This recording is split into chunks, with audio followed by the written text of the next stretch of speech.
Jonas Gahr Store, Prime Minister of Norway. Thank you so much for joining us. Good to be here. Here in Oslo. I'd like to begin with probably the most pressing issue in Europe right now, which is the question of defense, joint defense across Europe. We've been hearing basically since November from everybody in Europe that it's a wake-up call, Donald Trump presidency, to Europe, and basically they need to do things very differently. We've gotten very little in the way of concrete measures for what pan-European defense looks like. You're going into this meeting in London on Sunday. What concretely can we expect to get from that meeting, and what are you pushing to kind of get out of that? Well, that meeting will be, I think, summing up on Ukraine. You know, different diplomatic initiatives. Prime Minister Starmer coming back from the U.S., President Macron having been there, Zelensky having been there. We will all come together to draw some conclusions. But your question here is larger about European defense, and I think we link that to Trump. But this is a longer story going back, about Europe having to take a bigger responsibility, a bigger share of Europe's defense. That has gone on for some time. So I think the numbers of countries going beyond 2% of GDP, broad majority of NATO members. Where we are now, I think, is about, on the one hand, implementation of the regional plans that we have agreed at NATO, at the Vilnius summit and at the Washington summit last year, which means that we have updated plans on capabilities and how we prepare to defend Europe. We have to invest into that. Secondly, Europe doing more has to go on conceptually. It means that we probably have to increase our spending, but we should move from increased spending country by country into understanding what does that mean capability-wise, and also in a regional context. We may come back to that, but in Northern Europe, where the UK, Norway, the Nordics, Baltics belong, I think there are significant developments now in deepening that cooperation and making it far more operational than it has been in the past. Okay, so there are a couple of strains there. Let's start first with how do you pay for it potentially at a sort of pan-European level. There's a lot of discussions about potentially a rearmament bank, the EU level is talking about joint debt. Could you see Norway joining a sort of defense fund, a pan-European defense fund, and what kinds of sort of vehicles and kind of mechanisms are you talking about? Well, for Norway's part, we have adopted a 12-year plan till 2036 with a major increase in investment, which we are now planning into our budget. The first year of that plan is this year, 2025, with a significant increase. We have doubled defense spending during my years as Prime Minister, 4 years soon. So we do that as part of our national planning. Inside the EU, you have discussions about easing lending procedures, perhaps creating a fund. We observe that. We have not taken directly part, but Norway has been actively seeking participation in industrial cooperation, so the different funds to trigger investment in the right weapons, armaments, and that sort of stuff. Leading Norwegian companies take part in that and also get quite good results from their projects, which are being funded this way. But this is going to be a discussion, I think, now about how each country will have to make an effort and how we can pool resources together. And you mentioned sort of defense spending within Norway in a very large increase. Denmark's approach has been buy. We've heard it from the Prime Minister there. Even with that increase in Norway, it's only just above 2% this year. That's the target. I believe it's 2.16%. Just given Norway's proximity to Russia, the things that we're hearing from Trump, he wants to see 5%, and really the urgency of the issue, isn't that still far too low? Well, we have a plan of basically revamping all sectors of our defense. We have bought F-35s. We are purchasing new submarines in cooperation with Germany. We are renewing all our Leopard tanks, armored vehicles. And the biggest and most expensive part of it will be the Navy, because we have all these huge ocean areas that we have to look after, and that will be expensive. So, again, we have doubled our defense spending in 4 years. We are getting close to kind of 2.4, 2.5, and we will approach 3.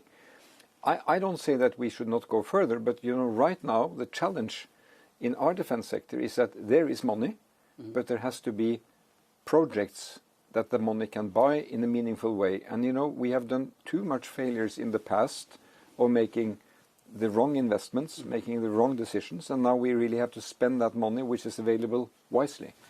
And a lot of the CEOs I speak to in the defense sector say they need predictability of these contracts. So there's a chicken and egg conversation about money and then capabilities. But here we have done unheard things in the last 2 years. government has gone in to buy a whole production line, for example, with Nammo at Raufoss producing artillery shells, where in order to speed up that production potential, we are buying production line to make that possible. We are supporting the Kongsberg Group in guaranteeing procurement of critical elements for their air defense systems, so that they can make these decisions.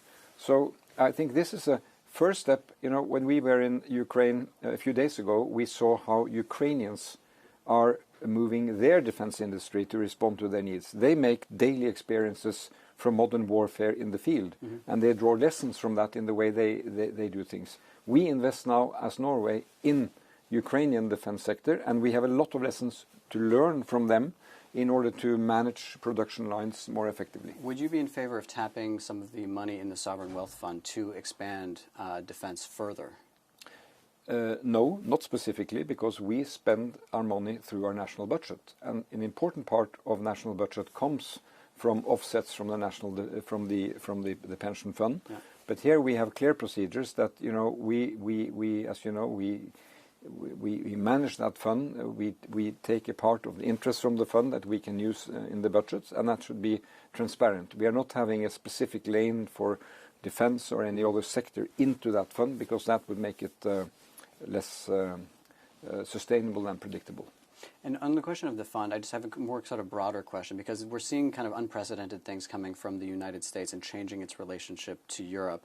Is there a sort of degree to which you have to reconsider the fund's objective as not just maximizing return, but potentially also supporting Europe's geostrategic interests and potentially developing that defense ecosystem? But the fund is not a foreign policy tool. It's not a defense policy tool. It is part of Norway's investment in future generations. This is not money that comes to me as Prime Minister. It comes into a fund which is really dedicated to future generation to last basically for eternity. And that's I believe is how it should be. And 50% of that fund is invested in the US at the moment, because we are after the highest return on investment with acceptable risk. And in terms of the sort of the Ukraine, so there's the European defense, sort of broadly speaking. Then there's also the question about sort of potential peace settlement within Ukraine. Would Norway be open to, or is there a conversation about potentially deploying Norwegian troops as part of a peacekeeping operation in Norway, if there is in fact a ceasefire or a peace agreement? My response to this has been the following: we stood with Ukraine from the first day. Yeah. We will stand with them also when a potential peace deal comes, no doubt about it, and we will probably step up our aid. But I will not make any speculation about troops now, because there's so much that needs to be, clarified. What does that mean? Is it a peace monitoring troop? Is it a peacekeeping troop? Is it going to be at the front line? Is it going to be somewhere else? What will be the security guarantees? There are other countries that are, more, habited to do that kind of contribution. So let's see when we know what that may be, and then certainly Norway will be contributing to the follow-up of a potential peace deal. But you wouldn't rule it out at this stage? I don't open the door, I don't close the door. Okay. You want to see more from it. Fair enough. Another door that'll be opening soon is a question of trade between the United States and Europe. There is potentially retaliatory tariffs that the EU would impose on the US that could catch Norway in the crosshairs, because they would supersede the agreement that exists currently between Norway and the EU. How close to you are you to securing a carve-out or an exception if, in fact, the EU needs to retaliate to the United States? Well, we may come in a triple squeeze. One is if there are barriers from the US towards us. We have not heard signal about that. It hasn't arrived. But that's one dimension. Our trade to the US, our export to the US is about 5 to 6% of Norwegian export. So it will be serious for those sectors, but our main export is to Europe. Close to 70% to the EU, 20% to the UK. So if there is a trade war between EU and the US, we will suffer, because our customers, our clients, our partners in Europe, they will be held back, and that will affect us. The third potential squeeze is if Europe creates, a ring of tariffs around the European Union to protect itself from dumping from elsewhere.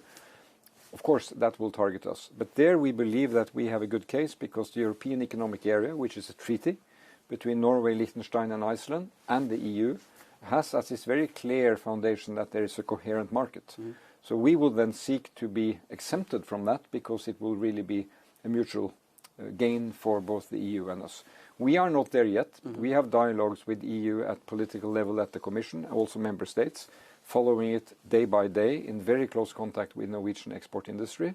Should it happen, we will be ready to act very soon. And I think just sort of related to that, just sort of the change in the presidency within the United States and the change of the global order, how does that change your perspective of where Norway sits next to Europe? How does it change your perspective on basically potentially EU membership? Does it create more urgency for that to happen? Well, I think, what's happened in these 5 weeks of this new administration is US is creating uncertainty. Let's just state that. What conclusion should we draw? A bit early, because we see that, it's still decision shaping going on. They are trying to find their way. President may say one thing one day, another thing the next day. We have to decode how this administration works. So we should be a bit cool on that. I take it that for security, countries stand by their obligations. We have a NATO alliance with clear security guarantees always. We should stand by that. For the time being, I would say that for Norway, the EEA treaty, which grants us access to the internal market and vice versa to Norway, that is our main tool. If we were to open the membership issue now, the question would be, what answers would that provide? Defense of Europe is not EU, it's NATO. And if we need to deepen European defense, it should be the European part of NATO. That's where you have the UK. That's where you have structures, command structures. You have the military component. EU is very important politically, and we, would like to seek very close partnership with them. But membership has been tried twice in Norway. It's a very divisive, polarizing issue, and I believe that these times which we live through now are not times where we should seek polarization. We should seek unity. We have unanimity on our defense plan. We have unanimity in Parliament on our Ukraine support. This is a very, important capital we take with us in facing what lies ahead. And on the defense question, are you open to sort of working more closely, very specifically on, say, joint procurement with European countries for, say, arms? Because this is one of the things. Yes. Yeah. And we are part of those programs. And we are now deepening our cooperation on defense with the Nordics, because we have geography together, and with the UK because we share a maritime perspective. That will also include the military industry. And a question on the energy sector. I think we can summarize the American position on energy as drill, baby, drill. For Norway, do you need to adopt a similar attitude in terms of the way that the paradigm has shifted on energy and security within Europe? I mean, we would never use that approach because we are in transition in Europe and in the world towards the renewable. But it has to be a transition. And Norway's, provision of natural gas to Europe is now the main gas provider. About a third of Europe's gas comes from Norway. About 40% goes to the UK. And we should be able to maintain that, So we have continuous activity on the Norwegian continental shelf. At the same time, we are very focused on cutting emissions. And the new sector which is now being developed on our shelf is, in addition to, looking for gas, it is about looking for reservoirs where we can deposit CO2. So, we treat as many licenses to drill for deposit of CO2 as we do for drilling for natural gas. One in, one out. And just a final question. How damaging do you think it is right now that Europe does not have a sort of one elected official to go and deal with Donald Trump on the question of Ukraine? Do you think that there is a sort of consensus forming in Europe of who that person should be? Who would you be in favor of? Well, Henry Kissinger asked this famous question, what's the telephone number to Europe? Yeah. And it's a multiple thing. We are still there. And I have made the point, being not a member of the European Union, but, close to it and very friendly to it, saying Europe cannot complain its way to the negotiating table. It has to argue its case on substance and on process. And it would be easier if Europe spoke more with one voice. And Europe on Ukraine is not only EU. It is EU, it is UK, it is Norway, it's also Turkey, involved. And I would think that, in these negotiations which may come, which have to include Ukraine, should include Europe because it happens in Europe, Europe would be served by, picking one politician, should preferably from inside the EU, with the capacity and personal capacity to have a mandate to speak on behalf. But I note that, the way Europe functions, there is Berlin, Paris and London. These capitals look at themselves. Yeah. So which country code do you think would you be comfortable carrying your voice? Well, you know, again, we are not EU, and I think, you know, on these kind of things, EU is kind of a center. But, you know, sometimes the smaller countries with able politicians could do that kind of work. But, you know, you need a mandate, you need consensus on it. Europe will always be multiple and diverse, but sometimes that diversity can also be a hindrance, you know, to being effective and to speaking with one voice.